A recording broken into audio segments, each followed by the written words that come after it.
So Iran says it will not join talks with the United States in Pakistan while a naval blockade remains in place, despite ongoing indirect exchanges through a mediator.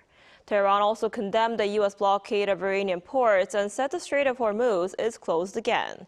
Our Seung-jae has more.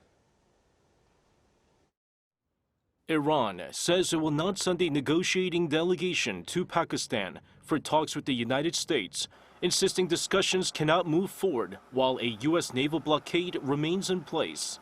That's according to Iran's semi-official Tasnim News Agency on Sunday, which added indirect exchanges between Tehran and Washington have continued in recent days through a Pakistani intermediary, following an initial round of negotiations last weekend.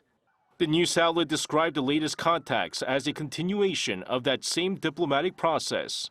However, Iranian officials have made their position clear. As long as U.S. President Donald Trump remains a blockade of Iranian ports, formal negotiations will not take place. On the U.S. side, a White House official says Vice President J.D. Vance, along with envoys Steve Witkoff and Jared Kushner, are expected to travel to Islamabad for talks. President Trump also told Fox News that meetings are scheduled for Tuesday, with the possibility of extending into Wednesday.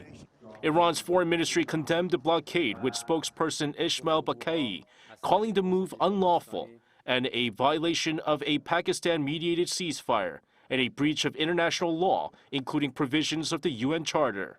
In a statement posted on social media on Sunday, he described the blockade as an act of aggression and accused the United States of imposing collective punishment on the Iranian population. The naval arm of the Islamic Revolutionary Guard Corps said Saturday that it's closing the strategically vital Strait of Hormuz, following through on earlier warnings after the U.S. maintained its blockade. Seung-jae, ArirangNews.